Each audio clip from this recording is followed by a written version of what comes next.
Welcome back, everyone. Welcome back. We hope you enjoyed your morning breakout sessions,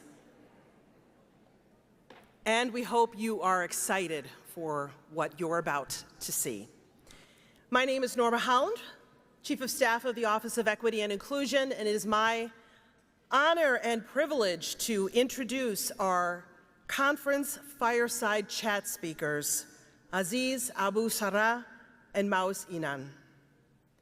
Facilitating a question and answer session after their lecture is Shaun Nelms, University Vice President for Community Partnerships and Special Advisor to the President.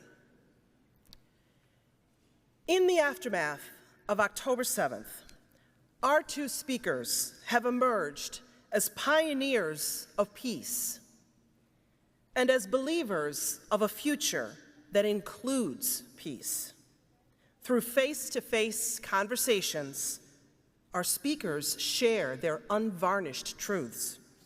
They lean into discomfort and discover that they have shared values and a shared vision for building a coalition of peacekeepers around the world. Both of our speakers have endured heartbreaking loss. Both have reason to hate one another even. And yet both choose reconciliation over revenge day after day after day. Yes, one of them is Israeli and one is Palestinian. But if you ask them who they are, they will tell you they are brothers. Please welcome Aziz Abu Sarah and Maoz Inan with Bridging the Divide.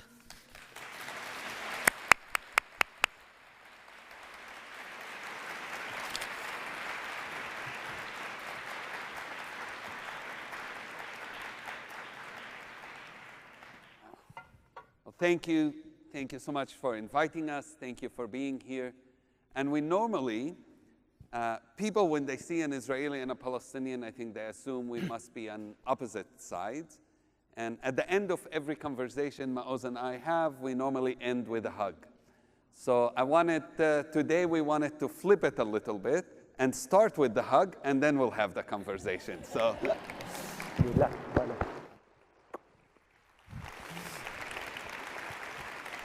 Thank you, Aziz, for the hug. And thank you, everyone, and thank you for inviting us of making this amazing event. Before we are starting, it's the 5th day of our tour in the US. And as we continue with our tours, the horrors and the tragic news from back home keep coming to us. Yesterday, we had a session with Aziz's friend from Gaza, and for 2 hours, he shared the horrors of having his wife and 3 young children in Gaza while he was doing his master in Wyoming, US. Like it took him 5 months to evacuate his family while they were starving. And just the day before, like yesterday, 2 days ago, his father was wounded from an Israeli missile.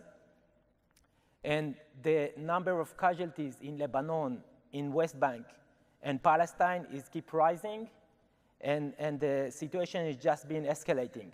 So we would like also to acknowledge the amount of suffering that is been going on for over a year, but we'll talk. It didn't start on October 7th. And two days ago, or yesterday, we can't function with the time anymore. Maoz got a message from his family who live in Binyamina, his wife and kids, where a drone attack was literally 5 minutes away from Maoz's house, and his wife and son were in the hospital for unrelated reason and got to see people wounded, got to experience the trauma as well. So we are here. Our families, our friends, the people we care about are back home, and our hearts are definitely back home. And it's very hard to know the people you care about and the people you love are in danger as you're traveling and talking and having these conversations as well. Yeah, but this is exactly why those conversations are so important. And Shaun, if I remember, in our 40 minutes, here in this small bottle, I have the formula. There is a formula how we're going to make peace between the river. Don't laugh. It's very serious matter. Peace is very serious matter. How are we going to make peace between the river to the sea by 2030? Maoz, now they will not laugh at any of my jokes. I told them not to laugh. You will make them laugh. I'm not worried. So Shaun, if I remember to share the formula, remind me, please. Okay, thank you. So, like Norma said, I lost both my parents on October 7th. And then I started doing talks like this one and interviewed all over. And at the first few weeks, I would start by saying that nothing can prepare you for losing both your parents and so many of your childhood friends, their parents, their children that will be killed or kidnapped to Gaza. And then as the weeks passed, I realized that I was wrong. I was wrong. All my life was just a preparation to know what to say, how to act, and what to do in such a tragic event. And ironically, I was prepared by my parents. My parents prepared me and my siblings to know what to do on the day of their death. And I will share with you how they prepared us. And it took only 3 days to my young brother after October 7th to ask the family to send a universal message that we are seeking no revenge. We don't want to revenge the deaths of our parents, because by revenging their death, we'll just escalate the cycle that has been going on for a century, the cycle of bloodshed, of revenge, fear and hate. And our family must call to stop this cycle and to break it and to build an alternative path. And that same day, only a few days after losing my parents, I had a dream. And in my dream, I can see all of you. I could see the entire humanity. Our bodies were wounded from the war. They were burned. They were crushed. It was horrible to witness. And we were all crying. We were all crying, and our tears started going down our face and down to our bodies, and our tears healed our bodies. It was a miracle. I experienced a miracle in this dream, and we become whole again and healthy.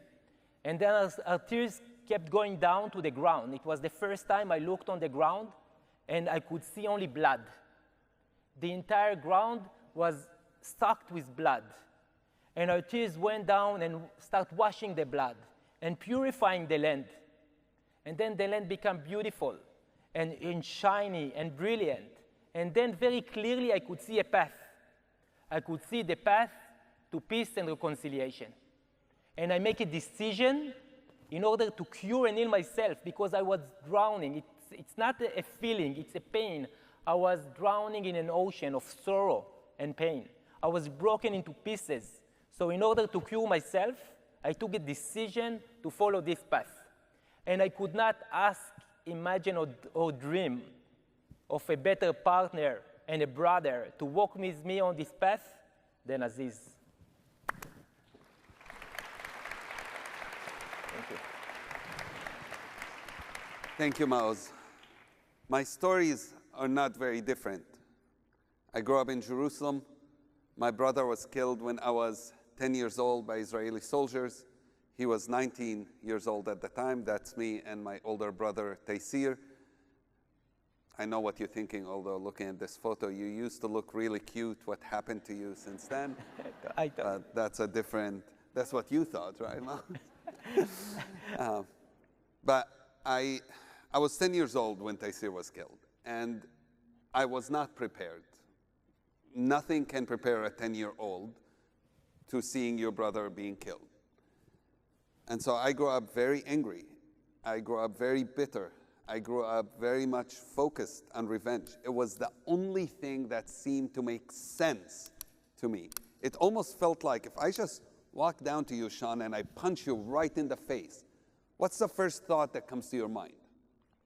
Punch back. Thank you for being honest. You have no idea how many people ruined this moment for me by trying to act, no, I wouldn't do anything.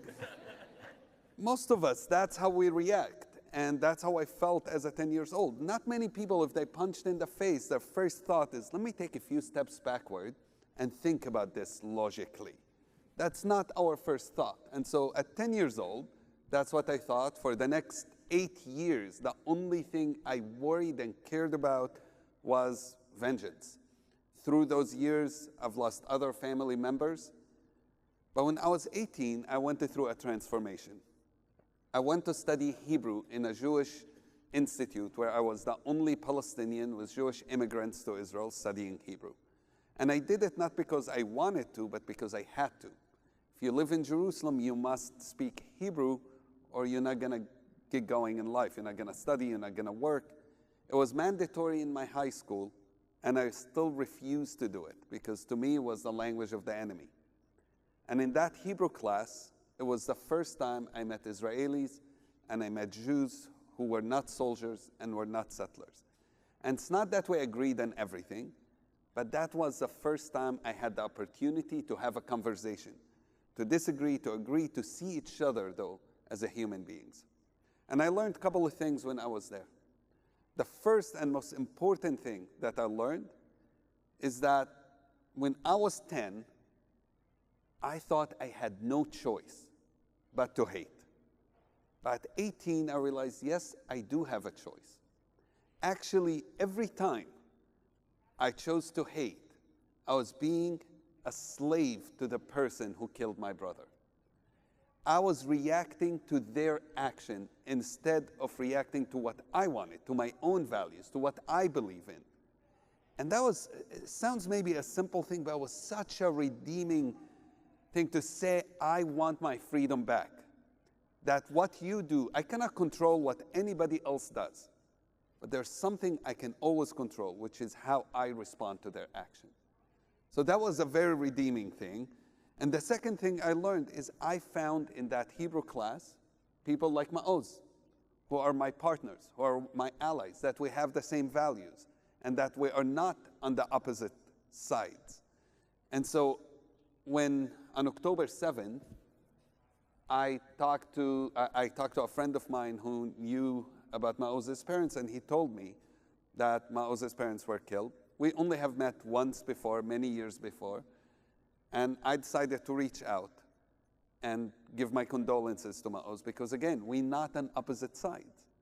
And to my surprise, he responded immediately. A few weeks later, we were talking to each other, and then eventually we started working together. But the powerful thing in that is how Maoz quickly responded, didn't take him a long time, and responded with so much empathy, where one of the first things he told me is, I don't cry only for my parents, but I'm also crying for every child that is being killed in Gaza. And that power of empathy is significantly missing in today's world. So I was born just a mile away, a mile from the border in Gaza. My both grandparents from both sides were Zionist pioneers, immigrating to Palestine under the British mandate and establishing two kibbutzes in the Israeli, back then the Negev, the southern part of Palestine. And my father was born in the kibbutz that was founded by my parents, and he was the manager of the farming in the kibbutz. Being the manager of the farm, it's like being the president of the university. You cannot be more highest reputation or be more admired and get a better reputation. So he was the manager of the farm, and I remember it like it was last night that we shared dinner together, the family at home, and my father will tell how devastating the situation in the field is. It's very, very difficult to be a farmer, no matter where, and definitely in the Israeli Negev.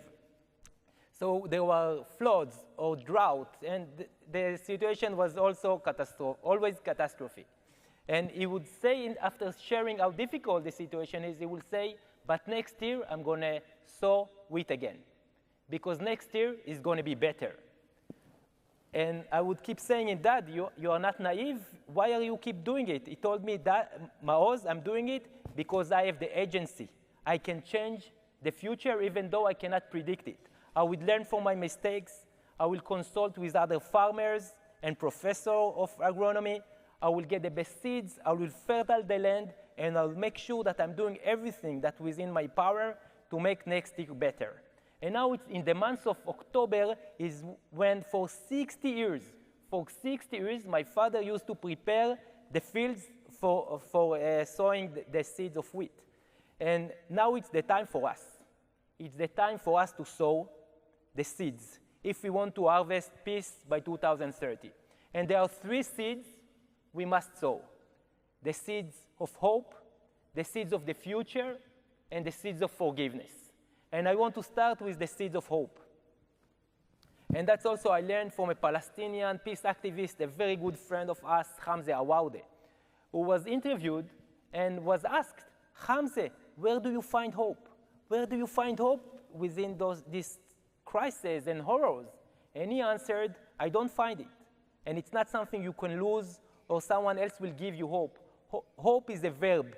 It's something we are making and something we are creating. And I would like to share you also how simple it is to make hope. And this is what we want to encourage us all to do here today, to make hope. We are making hope by envisioning a better future and by acting to make this future into a reality. And we must be very honest with ourselves to check if our actions are effective. If they are effective, it's amazing. It means that we're going to meet this future that we envisioned. And if they are not effective, it's not a reason to give up. It's just a reason to change our action till we found the one that is effective. So people now ask me, Maoz, what are you doing? Before that, I was a tourism entrepreneur that I hope we'll have time to share about our entrepreneurship experience. So people ask me now, Maoz, what are you doing? I have a very simple answer. I'm making hope. And we are all today here are making hope. So thank you.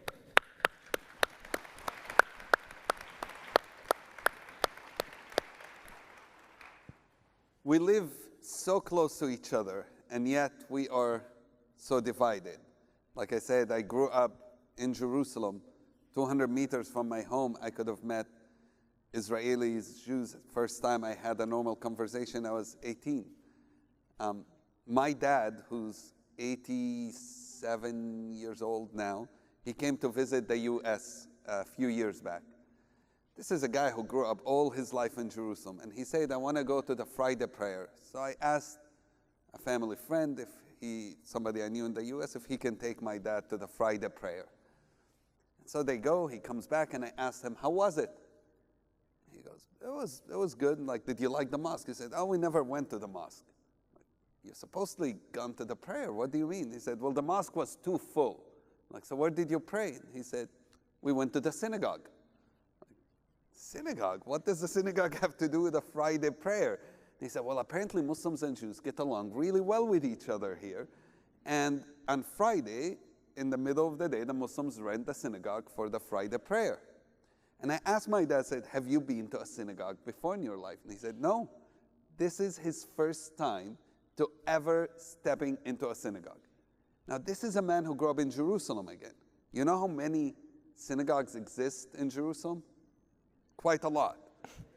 And yet, his first time to go to one was in the United States.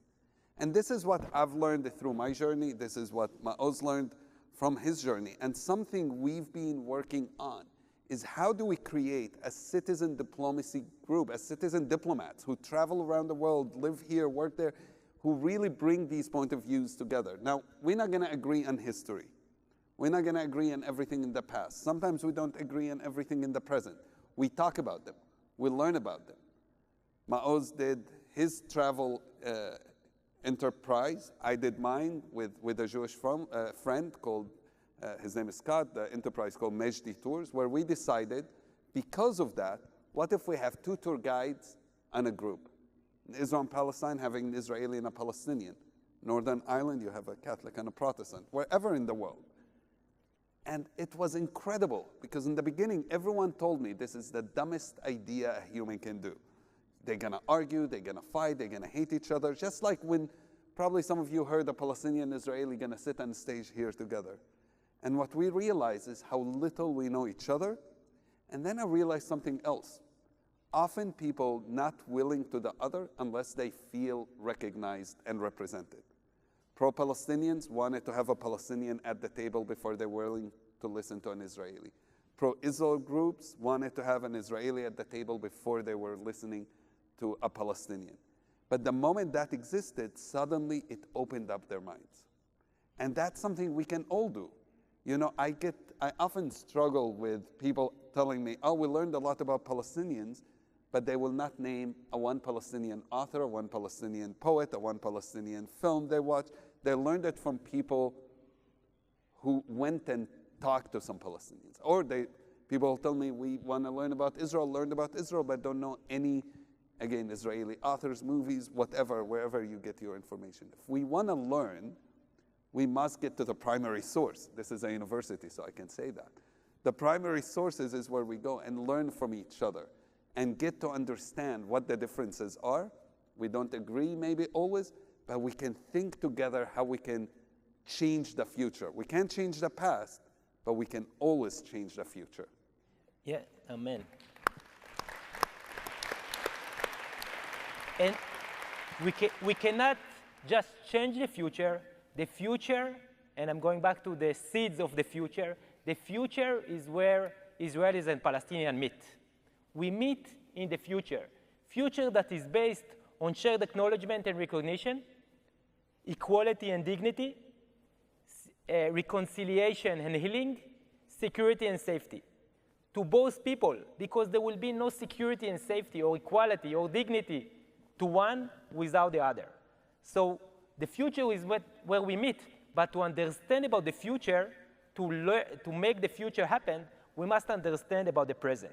Even though, like Aziz said, we're never going to agree on the present and the past. Growing up in the kibbutz, a mile from Gaza, and then at the age of 14 moving to even closer community to the Gaza, that my parents built their house 200 meters from the border. I had no Palestinian friend.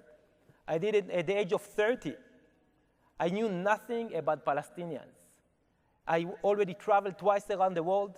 I learned about the indigenous people in New Zealand, in Australia, in Asia, in South America, but I didn't know the difference between Eid al-Adha, Eid al-Fitr, and Ramadan. I didn't know where Jesus was born, where he is buried, and nothing about the Annunciation. I was living within walls of ignorance, sometimes physical wall, and sometimes mental wall of ignorance, total ignorance. So in order to break those walls and to start bridging between me and the others, I've decided to open a guest house in Nazareth, the largest Palestinian community within Israel. And we are talking about Palestinians within Israel or the West Bank or Gaza. I just want to frame or to give you just geopolitical facts. There are 14 million people living between the river to the sea. 14 million. 7 million are Jewish Israelis, 7 million are Palestinians. There are 2 million Palestinians in Gaza, 3 million Palestinians in the West Bank, and 2 million Palestinians within the international borders of Israel. And like I said, 7 million Jewish Israelis. We know nothing about each other. We are in total segregation. So through tourism, I was able to start breaking those walls. And I opened the first guest house in Nazareth, and soon after, more than 50 hostel, guest house, family stays were open. And many Jewish Israelis, for the first time, not just visited a Palestinian community, but stayed overnight in the Palestinian community. And what I learned in those 20 years is that the first step in reaching a shared society and building our future is to know the other side narrative. We must know the other side narrative, and there is no point in argue or debate about narratives. Just give it space. But because by erasing, silencing, or oppressing the other side narrative, we are basically calling for a resistance. And when there is a resistance, no one can control if it's going to be a violence resistance or a non-violence resistance, like I believe I'm sharing this value with everyone here in the convention. So start knowing each other is a fundamental part in sowing the seeds of the future where we are meeting. Yeah.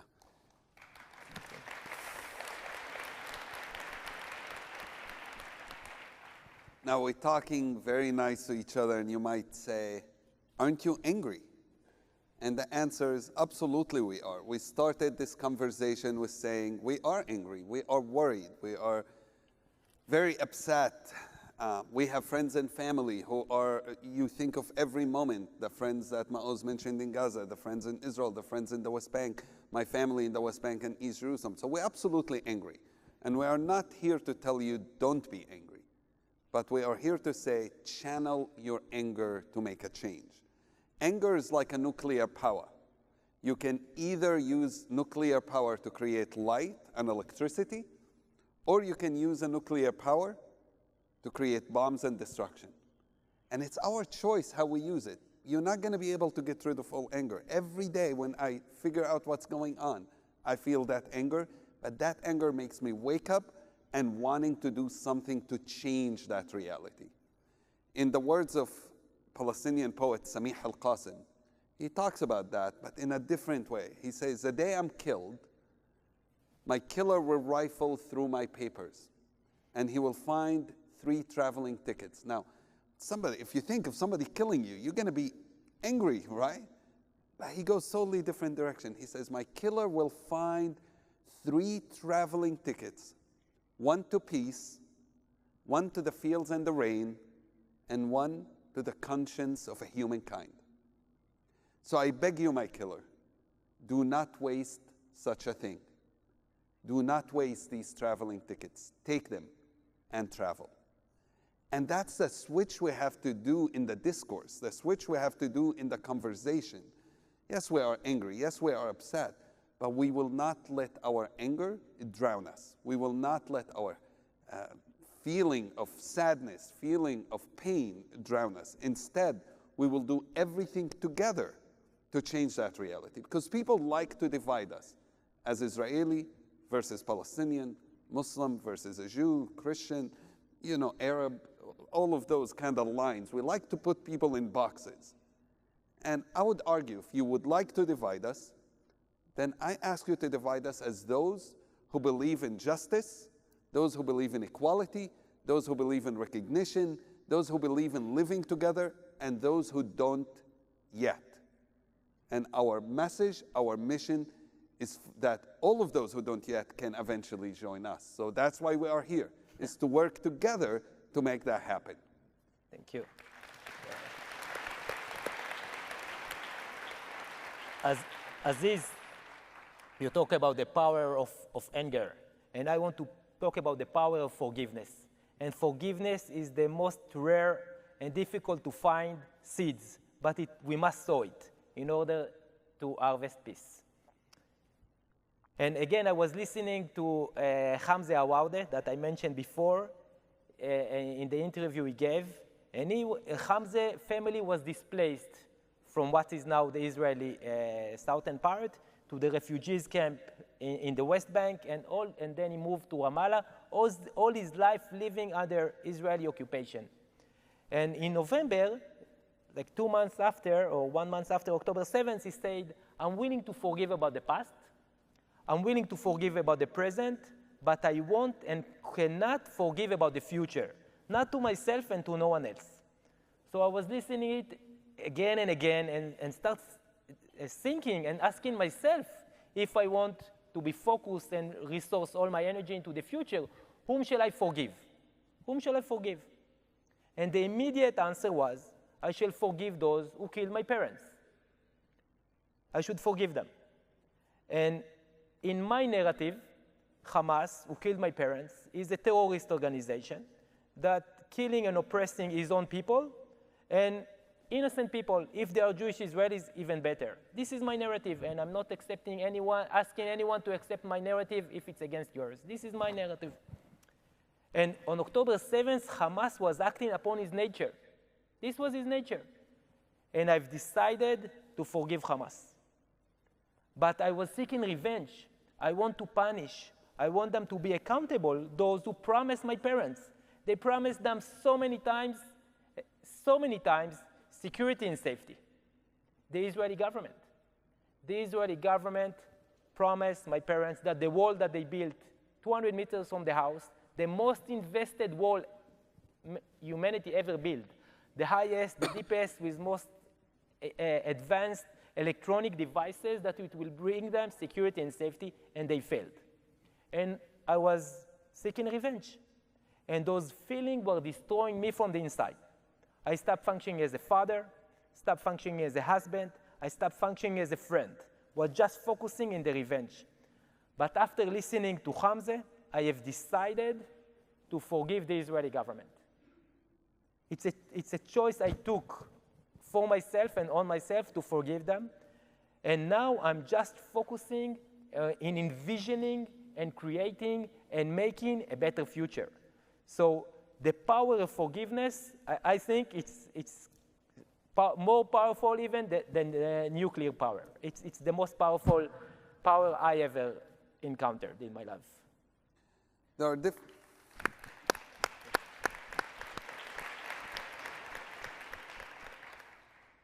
are different things that are very needed to have a real dialogue, just like the one we're having. And one of it is being very transparent, very honest, and willing to ask questions that might offend the other person across of you.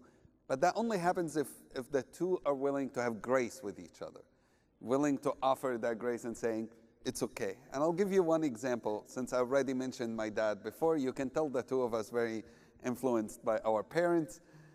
And I took my father once to his first ever peace meeting where Israelis and Palestinians were gathering, and I was the head of that organization. And he comes, listens to a talk about peace building, caring about each other, future together, kind of what we're talking now. And then they say, does anybody have a question? And my father was the first to raise his hand. I already had introduced him as my father, so everyone was like, oh, we're going to call on him. He's Aziz's dad. And I'm like, terrible idea. My advice to you, never take your dad to anywhere you're not willing to be embarrassed. And they're like, oh, Aziz's dad can answer. And he goes, oh, my question, did the Holocaust happen? And, you know, everyone in the room, just like here, silence. Everyone's like, uh-oh, how are we going to deal with this guy? And I'm thinking they're going like, I do not know who this guy is. And he keeps going on and on and on about it. And after a bit of silence, stands a man named Rami al-Hanan, one of my mentors in peacemaking, an Israeli man whose daughter was killed in a suicide bombing. And he tells my father that his dad was in Auschwitz. And he says, I do not expect you to believe in something you never learned about. And I'm happy you asked that question. What I offer you is this. My dad, who's a Holocaust survivor, will take you to the Holocaust Museum and will tell you his story as you're going through. And then it's up to you. If you have any question, ask. If you don't want to believe, it's up to you. But we at least have to have that conversation. And so my dad said, okay. But not only my dad decided to go, 70 other Palestinians, by the way, that was a meeting for people who lost family members in the conflict. 70 other Palestinians who all have lost family members in the conflict stood up and said, well, we actually all had that question, we just didn't want to cause trouble. Can we also go to the Holocaust Museum? And that was the largest delegation at that time of any of its kind to go to the Holocaust Museum. A few weeks later, the Israelis who took us to the Holocaust Museum came to us and said, you know, this really moved us, that you came and you learned and you understood what hurts us. We want to learn yours. So maybe what we should start doing is you come and learn ours, and we will come to you and learn about your history. We want to learn about 1948, about the Nakba, about Palestinian story. We want to learn about where did you come, your family, where did it come from, my family, where did it come from. And so we started this project that has been going on in that organization now for almost 20 years, where people continue to go learn, not just from books, but learn from people who lived those experiences. And so asking hard questions is important. Even if it comes across disrespectful, give people the grace, because that's how real relationships happen. There are a lot of relationships that fell apart after October 7th. And I argue that those that fell apart because they weren't real relationships. They were afraid to ask those hard questions. They were afraid to offend each other. and then things go out of control. Instead, talk to each other, ask each other those hard questions, and give each other as much grace as possible.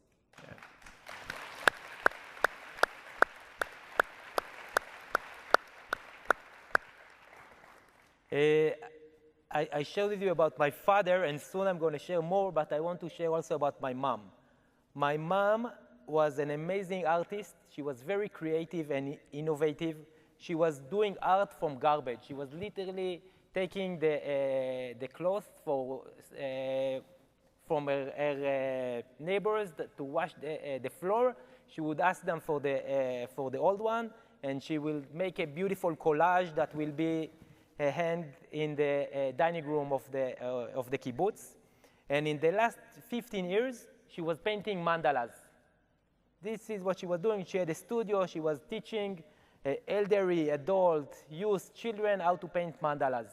And she gave many mandalas to my brother and sisters, to everyone who came to visit her in the studio. She would just give the mandala because she said it's supposed to be yours. It's not for me. I'm doing it for yours, for those who come and visit me. But I received only one mandala. She gave me only one. And in the mandala she gave me, she painted all her dreams. You have it on the tables. All our dreams can be fulfilled if we have the courage to chase them. And basically, this is what I've been doing since my childhood. Like, I dream about traveling around the world. I've done it twice. I dream about hiking along from north to south in Israel. I've done it. I dreamed about opening a guest house in a Palestinian community. I've done it. I dream about starting a hostel group in Israel, and I've done it. This is what my mom gave me, the ability to dream and the courage to chase my dream. And this is why our current politician, and unfortunately, when I look in the news, when I read the newspaper, I don't see any leaders. Our politician lost the ability to dream. And this is why I want to encourage us all to dream and to dream big. And now I want to share the formula for peace. Okay, I have time, like 2 minutes. So, US and Israel and many other nations achieved peace in the past so many times. And if there will be only 3 words, I want you please to remember from what I'm saying here today. The words are, peace is possible. Peace is possible. The US achieved peace with its greatest enemies, with Japan, with Germany, with Italy. You are now part of the G7 group with those nations that you are your greatest enemies. So peace is very achievable, and humanity has done it so many times. But what's in this battle was never achieved. In this battle, there is a sesame that was harvested, sesame oil, that was harvested by a combined harvester. And humanity was never able to achieve it. But my father in 2008, he went to Ethiopia, and my father was the best farmer in Israel. I'm not saying it because I'm his son, I'm saying it because it's a fact. He was the best farmer in Israel. And after witnessing how Ethiopians are cultivating sesame, millions of hectares of sesame, all being harvested by hand, like this. So we started dreaming about a sesame that will be harvested by a combine. And then after the dream is the first step in the formula, he decided what the values of this sesame will be. High production of sesame, resilience for climate change, of course harvested by a combine, and that will be able to cultivate in Israel.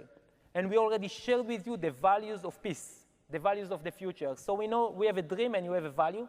The third step in the formula is to build a coalition. You cannot achieve big dreams on your own. So we formed a coalition of universities, research centers, farmers, and students. And this is exactly what we are doing now. We are forming a coalition. And this is what we are doing in our tour in the US, and this is what we have done with Pope Francis. If you can show the photo of us with Pope Francis. Pope Francis is with us in this coalition, the coalition of the future, the coalition of peace. And the fourth step is the roadmap. We must have a roadmap. You can achieve nothing without plan. So we have a plan. how to achieve peace by 2030. And like they had a plan how to harvest this dream, imaginary sesame variety by 2025. This was their goal when they started in 2008. And then they start executing. This is the 5th step. With no execution, we'll have an amazing plan, but it's going to be in our driver or on a file. If we won't execute it, just a dream that got lost. So they start executing, and I am very happy and honored to say that they were a year and a half ahead of time. They harvested 2 weeks after my dad was killed. And I would like to read you from the label.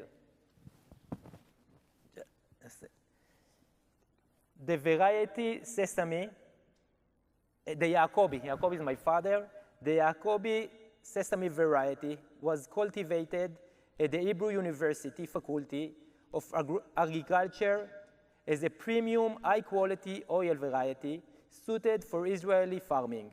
The variety is dedicated to the memory of our friend Jacobi Inon, an agronomist, agriculture advisor, worker and lover of the land, known for his vast knowledge, integrity, and modesty. So with those values and virtues, we can achieve peace by 2030 if we just follow this formula.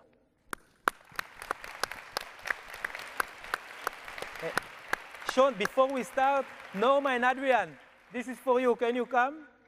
I brought you 2 bottles. Yeah. Come, we want a hug. Oh. We need a hug.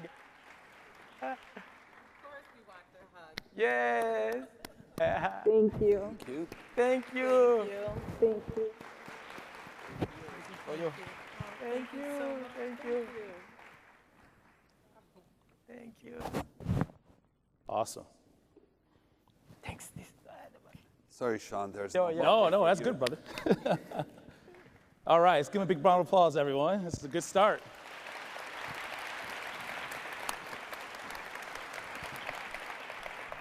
So, of course, all the questions that we have prepared ahead of time, I wrote all new questions while sitting here. So we're gonna just riff a little bit. Aziz, you talked about the importance of being transparent and providing some grace and space when having these difficult discussions. So to be transparent, when Adrian and Norma asked me to do this panel discussion, I said, how does Dr. Blackshear get Wilkerson? And I get to moderate the Israeli-Palestinian conflict. And I said, what if I say something wrong? What if this goes viral, right? And so I think what you've modeled today is that difficult conversations are critically important and that we have to use them as an opportunity to grow as opposed to defend our very narrow perspectives in life. So thinking about narratives, I'm curious about how you both came to this space. Your history, your segregated past, even within the same country. How do you balance your narrative while also recognizing the narratives of others that you've never learned to understand or recognize?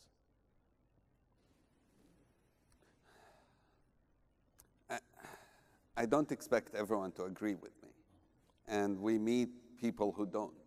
And I think it's legitimate. There are a lot of views I don't agree with, but I want to hear those views. So I mentioned going to study Hebrew in an ulpan, where Jewish immigrants learn Hebrew. And that has taught me something that I kept in my life for everything I've done after. Put yourself in uncomfortable situations if it makes you learn. Don't go only to people who agree with you on everything. Make sure there are people around you who disagree with you. Because if you don't, you live in an echo chamber. I grew up in a very religious Muslim family. I went into a Bible college, an evangelical Bible college, very different than what my parents were hoping I would do. But that was very helpful because I got to learn a different narrative. I meet with Palestinian friends and I make sure I have friends who think what I'm doing is not going to achieve peace. And I want to hear them. I want to understand what they have to say. And I have Israeli friends who also don't think peace is possible, and I want to hear them. But what I found when you listen to people, they also listen to you. And that's a key. You try to push your own message again and again and again, and it's only when you listen to people who disagree with you that they will be willing to sit and also listen to what you have to say. Great, thank you. I will try to give example for the talk we just had. So by acknowledging other narrative, I'm not erasing my own. So I specifically said earlier, a few minutes ago, that my grandparents were Zionist pioneers. Okay, what is Zionism now? No one knows. But they knew what they are doing. They wanted to build a safe homeland for the Jewish people, as the Holocaust was basically killing their families. So I'm acknowledging my narrative. I'm not saying my grandparents were Zionist, and I'm not going to talk, we don't have time, what is Zionism now, but I use the word. Okay, so this is how I'm not losing legitimacy with my own people, and this is how I'm presenting my narrative and my grandparents and parents' narrative, but also acknowledging Aziz narrative when I'm speaking about Hamas. For some people, Hamas is freedom fighters. I'm not going to argue with them. But I'm saying in my narrative, and I said it twice, right. In my narrative, Hamas is a terrorist organization. So I'm giving space for the other to think completely different than what I think, but I'm not shy to say what I think and what my narrative is. And also, we always practice equality. So if I would say, if Aziz will say my brother was killed, I would say my parents were killed. If Aziz will say I lost my brother, I will say I lost my parents. If Aziz will say my brother was murdered, I will say my parents was murdered. So we're always practicing equality in the words we are using, and sometimes we plan it in advance, and sometimes we make mistakes, but then we'll follow. You know, I was struck by the personal connection to the issue. And the issue is not October 7th. What we've learned as Americans, how much happened well before that date, and have hope for what's going to happen past that. Aziz, you talk about your brother Taseer in the TED Talk, and you briefly talked about it here. 19 years old, he was killed. At 19 years old, he was killed. You were a young kid. And then, Maoz, your parents passed away, you know, a little over a year ago. Many believe that revenge honors death. And I would say that's a pretty general orientation to a problem. Let's read the poem. How do you get past, I mean, I know conceptually to say, well, I'm going to find peace, but still have that inner anger and fire that says, I must revenge the death of my loved one to honor them. Okay. Yeah. So while Aziz, while you find the poem, you will share it. I will. Again, it's a very good question, and we've been asked by our people. Palestinians will ask it Aziz, and I will be asked by Jewish Israelis. By revenging the death of my parents, I'm not going to bring them back. I'm not. And if by revenging them, the IDF, the Israeli army, will kill innocent people in Gaza, will it be legitimate for their parents or their children to revenge back? Where is it? Where does it end? This is exactly the cycle we must end. And I want, from your politics, when President Biden said, after Israel killed Hassan Nasrallah, the leader of the Hezbollah, that justice was made for his victims. You cannot make justice for those who are already dead. You cannot. You cannot. The only way to justify their death is by making peace. Because peace is the greatest meaning and purpose for humanity. This is what I believe. And only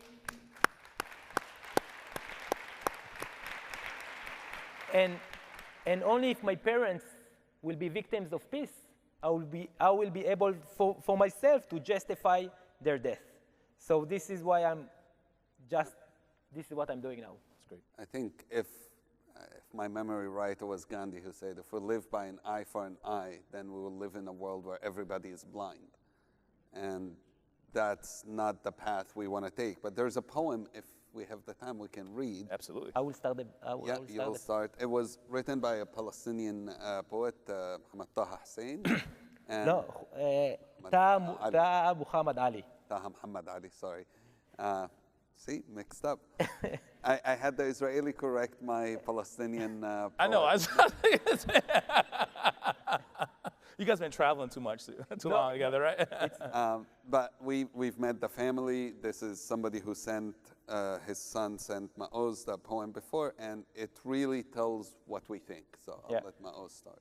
At times I wish I could meet in a duel the man who killed my father and raised our home, expelling me into another country.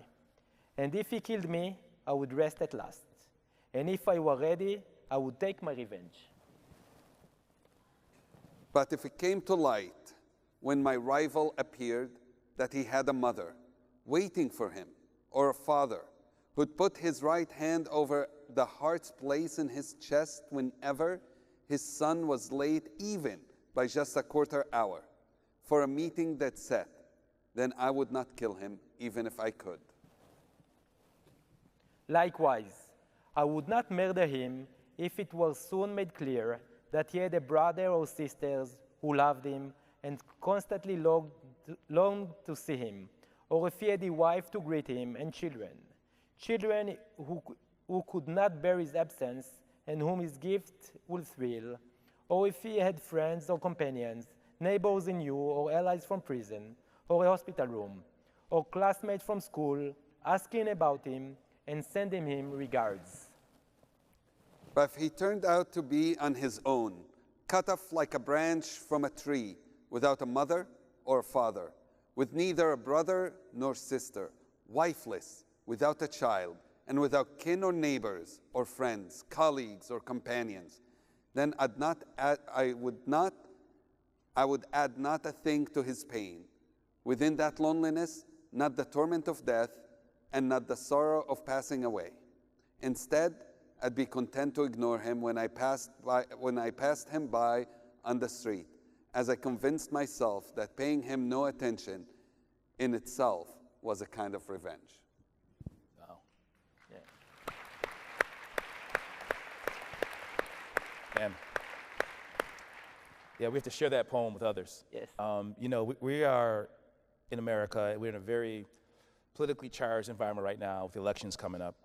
And you know, you drive down the street and you judge your neighbors who have which signs. You're stuck in traffic and you see all these, you know, bumper stickers with some of the most insane sayings. And we're just constantly inundated with social media targets around how we should think and to help change our narratives, to be a certain way and to divide us as a nation.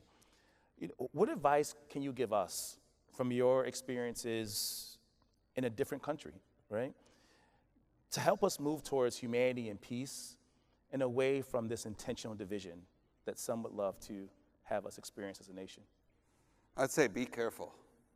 Be very careful. I think it is very easy to assume we could never end up where other countries are when it comes to internal conflict and even internal wars, civil war. But I've traveled to 80 countries. I've worked in about 60 of them. I've worked in conflict resolution from Afghanistan to Colombia, to all these places. And one thing I found, the moment we stop communicating with each other, we start believing everything that other than us is wrong and we are 100% always right and they are the enemy, then it's a very scary route from there. They are not your enemy. Like I said with Maoz and we had to realize we are not enemies. We are on the same side. And I live part of my time here, part of my time over there. And I moved from Washington, D.C. to South Carolina. And when I was moving, everybody was telling me how it's going to be scary for an Arab guy to be in South Carolina. And I have to tell you, my neighbors have showed me that we can have disagreements and not be afraid of each other. I arrived, my next door neighbor, who we politically disagree, came and mowed my grass without me asking him. In the midst of the hurricane recently, we were not in the house. My neighbors went and cleaned our driveway, came into our house, even though they had no key. And I trust them because they knew we had a cat in and wanted to check on the cat and make sure she had enough water. Those are neighbors. I don't necessarily agree with them on politics, but I don't see them as enemies. And we have to step away from seeing somebody we disagree with as our enemy. Nice. Yeah. I think what's happening also in the US, you are importing the conflict from the Israeli-Palestinian conflict. You are importing it here to the US, and many identify themselves by the side they choose in the conflict. Right. So we need your support to help us make peace between the river to the sea And then you will be also able to import the solution and the cure. And I want to, and now I want to call for action, okay? And to move to what you can do, what each one of you can do. And this is part of our roadmap. We must amplify the voices of peace. Amplify the voices of peace. So in the postcard, there is on the tables, on the back side, there is the QR code with our social media accounts. So follow us, start sharing it, start being in direct contact. We must amplify it, create a coalition of the peacemakers. And so amplify the voices of peace, help us build our legitimacy, like you are just doing now. You are now building our legitimacy with our own people. They see it back home. Palestinian Israelis see us here in this amazing convention, and it helps us build our legitimacy, and we must call for a policy change. I will frame it from tools of distraction to tools of construction. The US has been sending billions of euro military aid and weapon shipment to the region, but it's investing less than 50 million US dollar in peace initiatives. So if you sow destruction and weapon and war, you harvest bloodshed. But if we'll start sowing future, hope, and forgiveness, we're gonna harvest peace. So each one of us is accountable. Each one of us can change, and each one of us has the agency to make the future and next year a better year. So I'll end, thank you. Yeah, please. So I will end with this. I will just want to reiterate sowing those seeds of hope, our future, and forgiveness. I think that was very powerful. You also talked about this ideas, that ideas change everything. And I love when you spoke to that last night and even today. And then you ended by saying, if you must divide us as those who believe in justice, peace, equality, and recognition, and those who don't yet. The way you end that is so optimistic and it's so forward-thinking. If you could leave us with anything today that gives us the idea that yet is still possible, that peace is still possible, what would that be? I'll tell you another story. And Don't I'm take saying mine. this on purpose, not yours, not yours. But it is important because Jean-Paul Ledruck, who's one of the fathers of conflict resolution as we know it today, an academic, he always said, when you don't have anything else to do or say and you feel lost in conflicts and it's intractable, then tell a story. And there's a story by an author named Maoz. We shared from 2 Palestinian authors. I didn't at least butcher Amos's name this time. And he says, if you're walking by a building and you see it on fire, you have 3 options of what you can do. The first one is you run away. So we look at what's happening in Israel and Palestine, we look at what's happening elsewhere, and it's far away, it's thousands of miles away. But as Maoz just mentioned earlier, fire doesn't stay in one building, it spreads, and eventually it is today in every aspect of American politics. What's going on in Israel and Palestine is not divided anymore of what's happening here. So by ignoring it, you're gonna have fire to your home. The second option is to create a committee to investigate who should we blame for the fire. Our Congress does this very well. Universities do that well as well. We do that too. We're good at that. We're good at that. But the thing is, by the time we decide who to blame, everybody in that building would be dead. And the third option is to get a bucket, you fill it with water, and you throw it in the fire. But what if you don't have a bucket? You fill a cup, you fill it with water, and you throw it in the fire. But what if you don't have a cup? You get a spoon, you fill it with water, and you throw it in the fire. Now, one person with a spoon not going to be able to put out a fire. There's like 1,000 people here. Each of you might have a cup, might have a spoon, might have a bucket. If not, we can use our own tears to put out that fire. But it's all about what can I do. We think too much about what our government can do, and we think in the big picture, and we forget that it's really down to us. And I've been guilty of that. I worked in Syria, and I saw millions of kids literally not being able to go to school. And I was so depressed, and I'm like, there's nothing I can do. I remember that moment, and I had a colleague, Syrian colleague, Nusha. She said, Aziz, you're thinking about this wrong. You can't help 1 million kids, but you can help 10. You can help 50. And she said, we're going to come back and we're going to start a camp for those kids, a summer camp, educational. And we went back, 9 people, we convinced a few friends, spent our own money, and 450 kids showed up. It's when I decided I'm not going to have my own kids, because having kids is hard. But that's the thing. We were able, from that project, multiple schools ended up being started. Different people who came and volunteered started helping us building schools out of nothing. And so yes, I didn't help 1 million Syrian kids, but I helped some. And so today, when you hearing us, think about, like Maoz said, it might be as simple as sharing some of our posts online. It might be you deciding to support one of the organizations that are working in the region. It might be you calling your congressman. It might be you doing an event on campus. It might be you traveling differently. There are so many things, but each one of us has the ability to make a change. Yeah. We have time, yeah? Okay. So, Aziz and I are writing a book nowadays with Crown Publishing House. And it's going to share the history and myth of the Holy Land. And when we were in Jaffa, we were overlooking the Andromeda rock.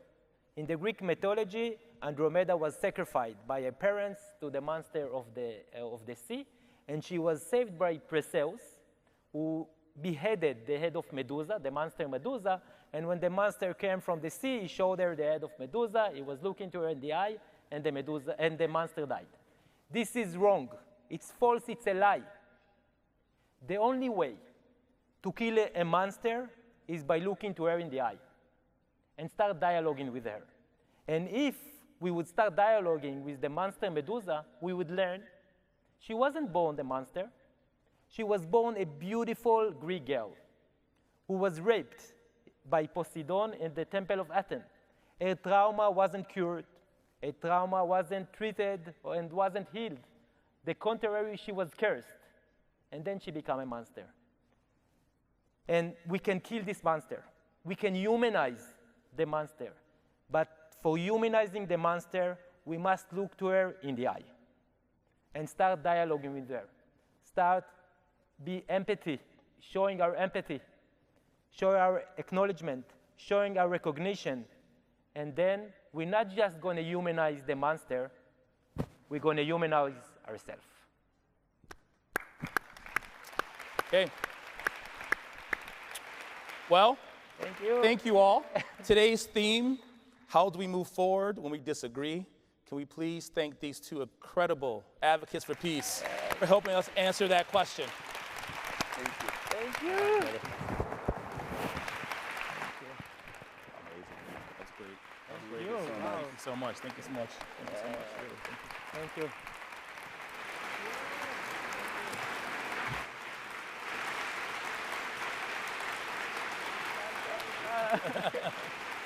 Thank you. Wow. Thanks. Thank you so much, first, Shaun, for leading such a wonderful Q&A. We really appreciate the thoughtful questions you had. Thank you very much.